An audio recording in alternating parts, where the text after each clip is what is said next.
فمن يعمل مثقال ذرة خيرا يره۔ اعوذ باللہ من الشیطان الرجیم، بسم اللہ الرحمن الرحیم۔ السلام علیکم ورحمۃ اللہ۔ آج ہم مسکراہٹ پہ بات کریں گے۔ مسکراہٹ جو حاصل کرنے والوں کو مالا مال کر دیتی ہے اور دینے والے سے کچھ نہیں مانگتی۔ بخاری کی حدیث دیکھ لیتے ہیں۔ عن ابی ذر قال قال لی النبی صلی اللہ علیہ وسلم، سیدنا ابو ذر سے روایت ہے، وہ فرماتے ہیں کہ آپ صلی اللہ علیہ وسلم نے مجھ سے فرمایا، لا تحقرن من المعروف شیئا، کسی نیکی کو ہرگز حقیر نہ سمجھو، ولو ان تلقا اخاک بوجہ طلق، خواہ اپنے بھائی سے خندہ پیشانی سے ملاقات کرنا ہی ہو۔ ہمیں اس حدیث سے پتہ چل رہا ہے کہ ہمیں کبھی کسی نیکی کو حقیر نہیں سمجھنا چاہیے، چاہے وہ کتنی ہی چھوٹی کیوں نہ ہو۔ ایک نیکی کرنے سے مزید نیکیوں کا راستہ کھل جاتا ہے، اس لیے شیطان کی یہ کوشش ہوتی ہے کہ وہ انسان کو چھوٹی چھوٹی نیکیوں سے روک لے۔ وہ وسوسہ ڈالتا ہے کہ تم نے تو بڑے بڑے گناہ کیے ہیں، مسکرا کر ملنے سے کیا حاصل ہوگا؟ حالانکہ بعض اوقات اخلاص اور نیک نیتی سے کی گئی چھوٹی سی نیکی انسان کی کایا پلٹ دیتی ہے، بڑی نیکیوں کا راستہ آسان کر دیتی ہے، گناہوں کی بخشش کا باعث بن جاتی ہے اور بدی کا راستہ روک لیتی ہے۔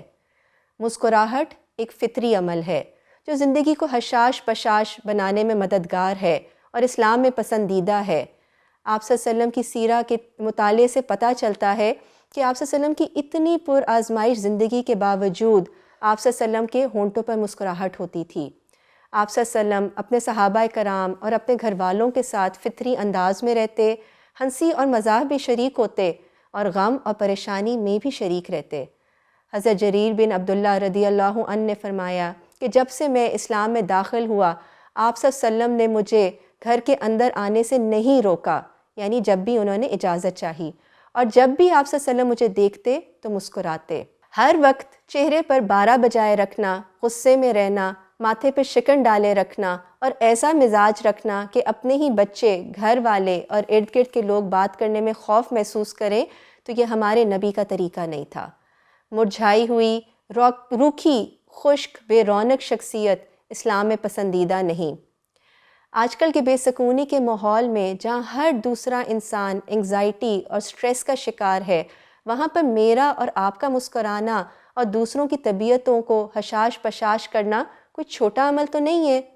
مسکراہٹ بہت سے لوگوں کی پریشانیوں کو دور کر دیتی ہے، اور یہ بات تو بہت ساری سائنٹیفک سٹڈیز میں بھی یہ بات سامنے آتی ہے کہ اگر ایک شخص ایک کمرے میں داخل ہو جہاں پر سبھی مسکرا رہے ہوں تو وہ شخص بھی بے ساختہ مسکرانا شروع کر دے گا، جبکہ اگر وہ ایک ایسی محفل میں داخل ہو جہاں سبھی ماتھے پر شکن ڈالے ہوئے ہوں تو ان کا یہ مزاج اس پر بھی منفی طور پر اثر انداز ہوگا۔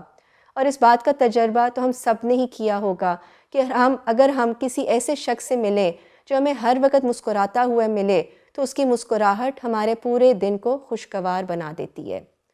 مسکراہٹ نہ صرف اس کے حاصل کرنے والے بلکہ دینے والوں کو بھی فائدہ پہنچاتی ہے۔ مسکرانے سے خوشی کے ہارمون سیروٹونن اور ڈوپامین خارج ہوتے ہیں جو غم اور ذہنی دباؤ کو کم کرتے ہیں۔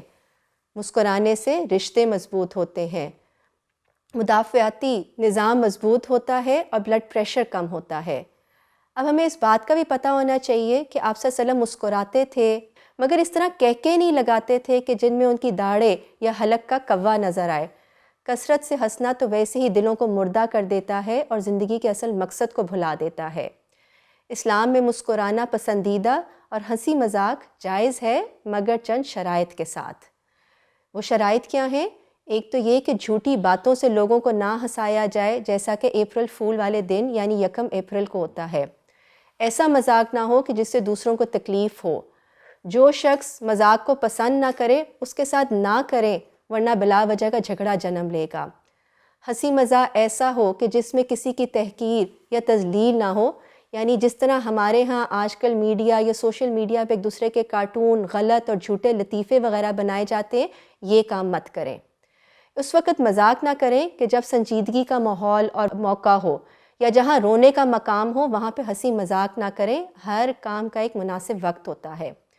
پھر یہ بھی کہ ہنسی مذاق حد کے اندر اور اعتدال کے ساتھ ہو، اتنا زیادہ نہ ہو کہ اکتاہٹ ہو جائے۔